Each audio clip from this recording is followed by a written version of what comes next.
It's the guiding belief of a people. This cultural continuum where the past is shown as directly affecting the present can be seen in all places, Russia. The monumental figure of Alexander Pushkin, the poet whom all Russians love and owe so much for the development of their language, is of African descent.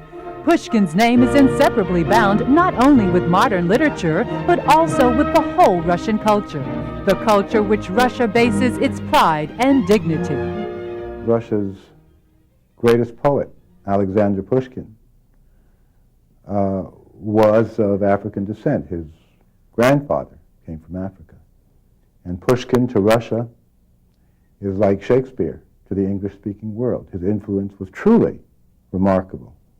I think certainly that if you ask one person from our literature, everybody in Russia would say Pushkin.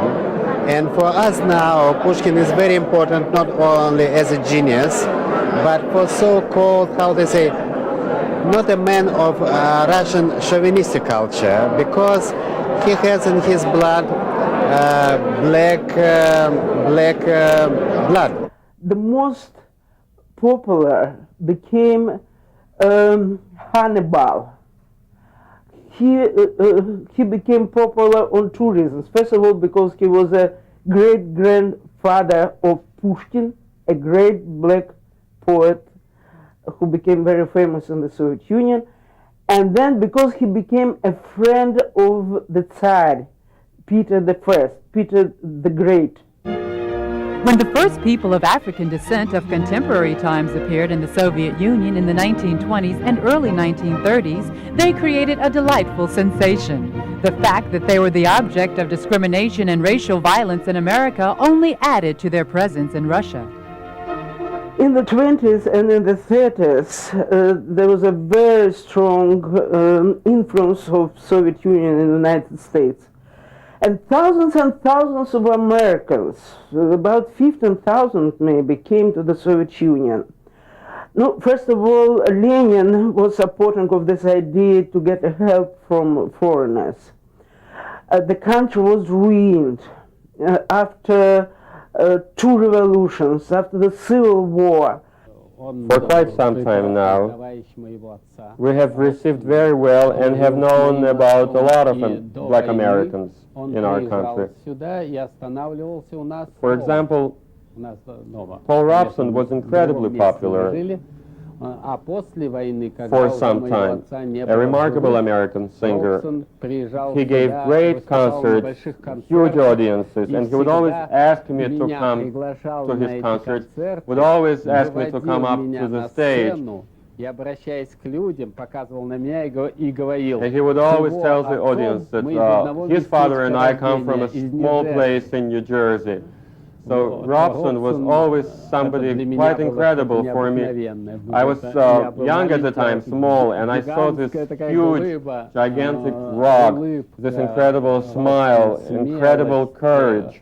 At the time when relationship was being built between our two countries and a lot of difficulties arose, and it was so important that a black man of his stature appeared in our country. And I think that Paul Robeson and his art influenced all spheres of national relationship.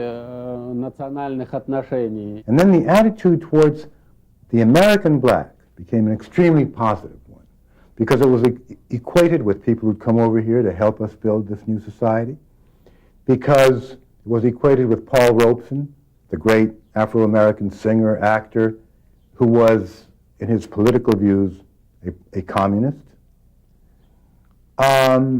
because there was a kind of mythology that, due to the fact that in America blacks were more oppressed than anyone else, they had to be supportive of the Soviet Union because the Soviet Union supported the oppressed.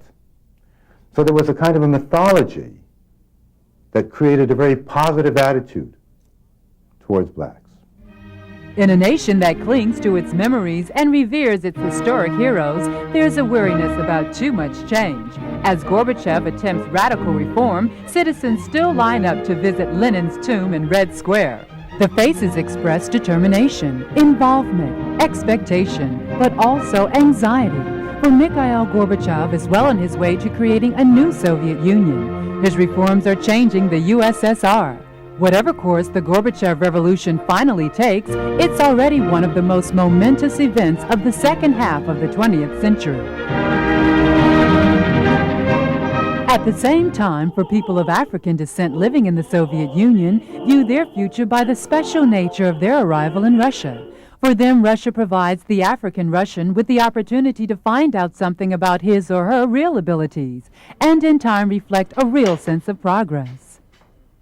I think that I should work here and do my best here at my place.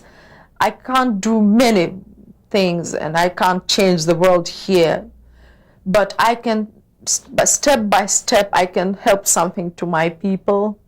And, you know, the other thing I need is to educate foreigners and Americans about the Soviet Union, because there are, of course, some stereotypes, misunderstanding, and I think that I should come to the United States as many times as possible to meet with people, to explain what's going on in the Soviet Union, and especially to talk with black minorities, because they don't read enough. They just don't know enough about Soviet Union, and they don't even know that there are blacks in the Soviet Union.